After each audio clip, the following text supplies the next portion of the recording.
will get everything when you understand this. Why is it important to watch this video? As a result of watching this video, you will understand how to achieve your goals much faster and easier, and you won't spend years of your life on it.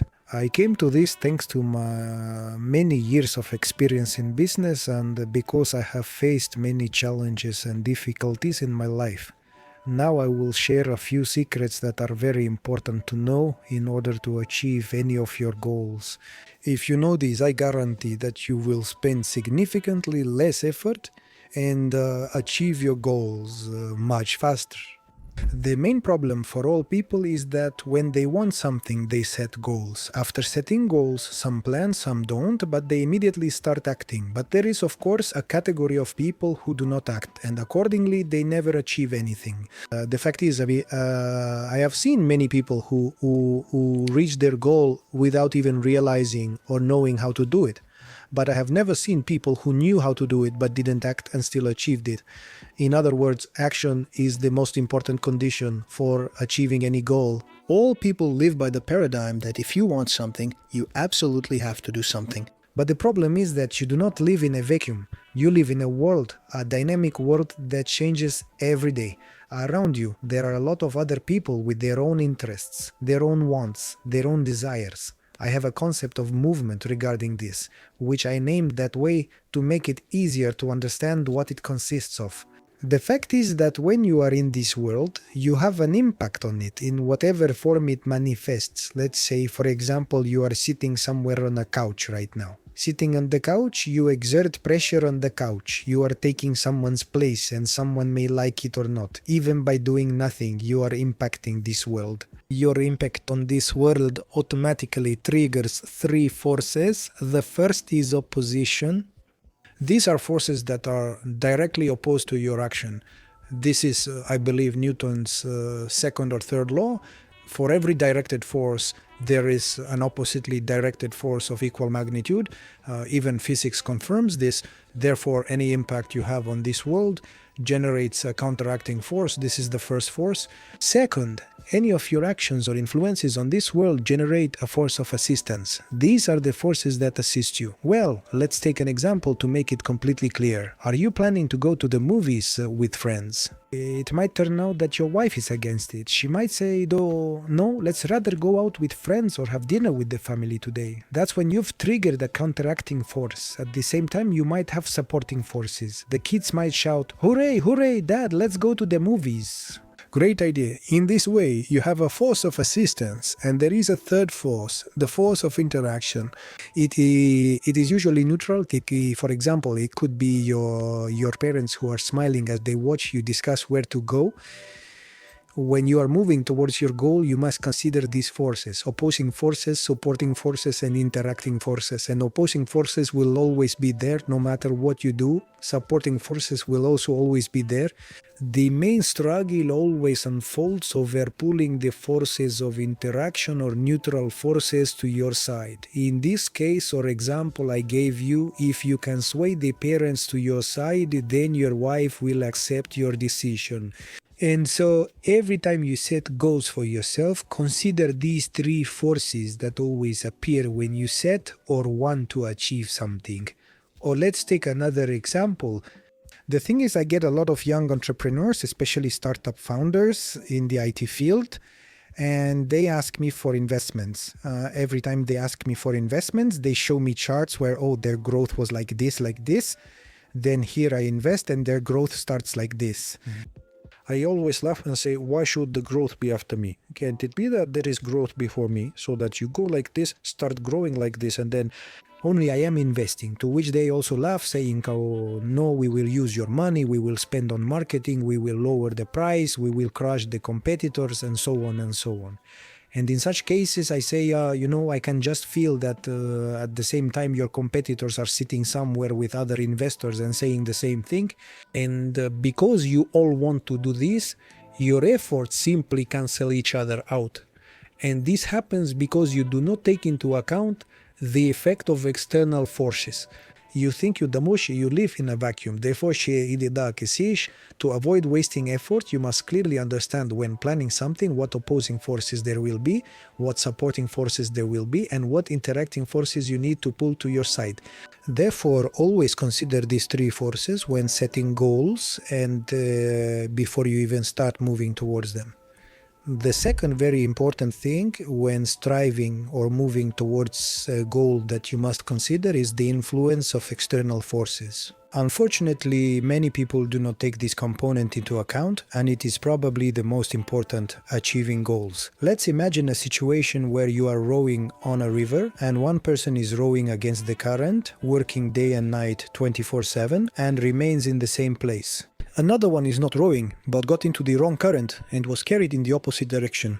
And the third one, you sit in the boat and row only when necessary to catch the right current. So if you consider his entire journey to his goal, how much time do you think he works? Typically, he works no more than 20% of the time, 80% of the time, or 80% of the energy in achieving the goal is spent by external forces. He uses external forces. He uses not his own strength, but forces that help him or assisting forces. Therefore, it is very important to remember this and use it when moving towards your goal. Well, or let's take another example. Let's take the example of fishing. One fisherman, for instance, comes, casts his rod and sits. He's just kind of fishing for luck. Another fisherman comes, casts 5 rods with different baits and so on. He has more chances. And the third fisherman studied everything, the weather, the pressure. He clearly understands what fish he is fishing for. He knows what bait this fish likes. And he went to the body of water where there are plenty of these fish. Who do you think has the best chance? Of course, the third person. Why? Because he approaches his goal considering external circumstances. 80% of his work at least is done by external circumstances. What does he do? He just takes the fishing rod, the bait, attaches it correctly, casts it and sits waiting. Everything else is done by external forces. Therefore, you cannot move towards a goal without considering external forces and circumstances. Believe me, you will waste a lot of energy and effort overcoming external resistance. To come to this, I spent years of my life and made a huge number of mistakes to arrive at these truths. And can you tell me how to learn to identify this principle of external forces in ordinary goals? For example, I have the task of building my own country house for my family. How can I learn to see the external forces here? What might they be? Well, for example, you want to build a country house. And what opposing forces might there be? First of all, you need to start with them because they are visible and easy to see, depending on where you want to build. If you want to build near a national park or in some environmentally clean area, then obviously most likely there will be some environmentalists, activists who will be against you. This could be some neighbors who don't want anyone building nearby. At the same time, you have a force of support. Well, obviously it's your family, it's the city authorities who might want you to improve that area and so on. These could be employees if you offer them to build a cottage community together, or co-investors who are ready to build and develop something with you there and so on. And at the same time, you have forces of interaction, a bunch of people who look at it neutrally. These could be the same followers on social media where you just showcase your project, demonstrate the benefits of this project, and try in every way to sway public opinion to your side. Thanks to the fact that you have forces of assistance and forces of interaction that are on your side, ready to stand up for you and ready to defend this project, it will be easier for you to overcome all resistance. Moreover, I will tell you this from Sun Tzu's treatise on the art of war.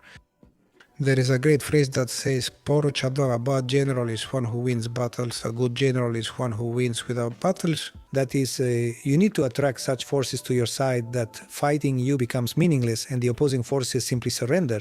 It's like in physics, or I don't know, probably in material resistance, there is a concept called the breaking point. When you take metal, bend it, it resists. Then at some point, everything started to flow easily.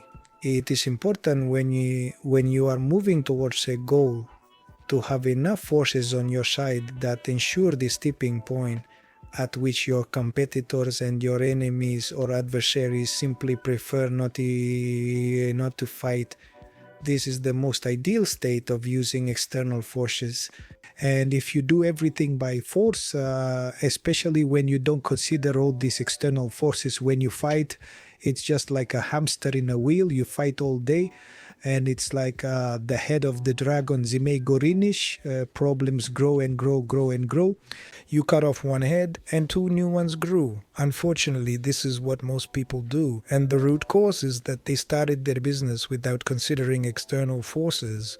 And I am sure that everyone has had situations in life where some things happened with the snap of a finger, and something that you, for example, consider important maybe. You just toil and toil, struggle, resist. It comes with such hard work and you don't understand why this happens.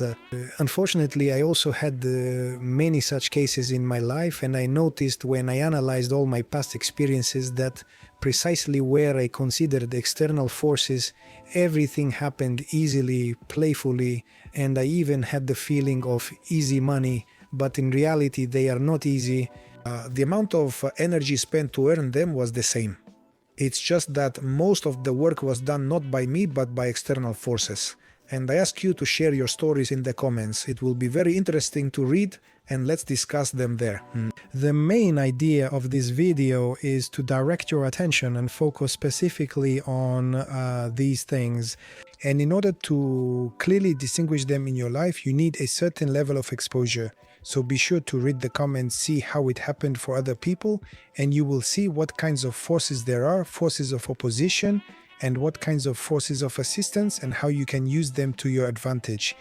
And now the question arises, how should one act correctly to achieve their goals? So in order to achieve your goals, first and foremost, number one, what you must do is correct your intention or define your intention.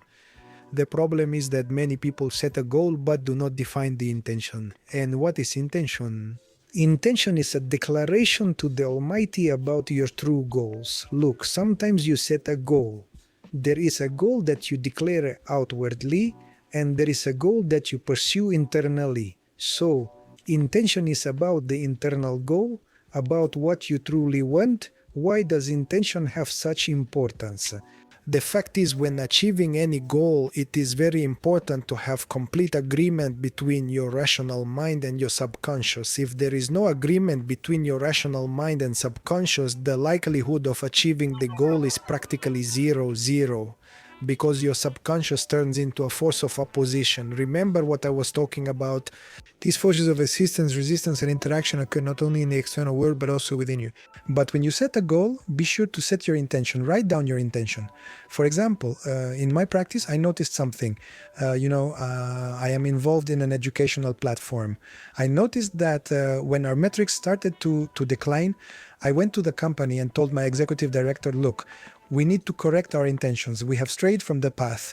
Our intention and my intention have always been this: to educate people and earn money through that. But at some point we started to deviate from the course and began making money from education. And that's completely different.